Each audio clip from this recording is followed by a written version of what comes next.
Welcome back to Sewing Machine Secrets. One of the things that I want to tell you guys, it's a stupid easy one, but everybody doesn't do, is always turn your hand wheel toward you when you're using your machine. So you want to turn it this way, toward you. You don't want to turn it this way, away from you. Okay? When you turn it toward you, you're working with your motor, and your motor will like you a lot more. It will jam less. It will not back stitches up into your machine and get thread caught in there.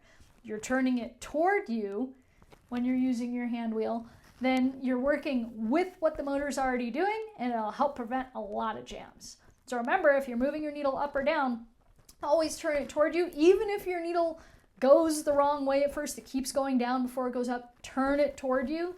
Your machine will like you a lot better, and life will be better, so you don't have a lot of jams. I'm Tish with His Studio. Hope to see you in class soon for an in-person class, or hey, take one of the online ones. They're great too. See you in class soon.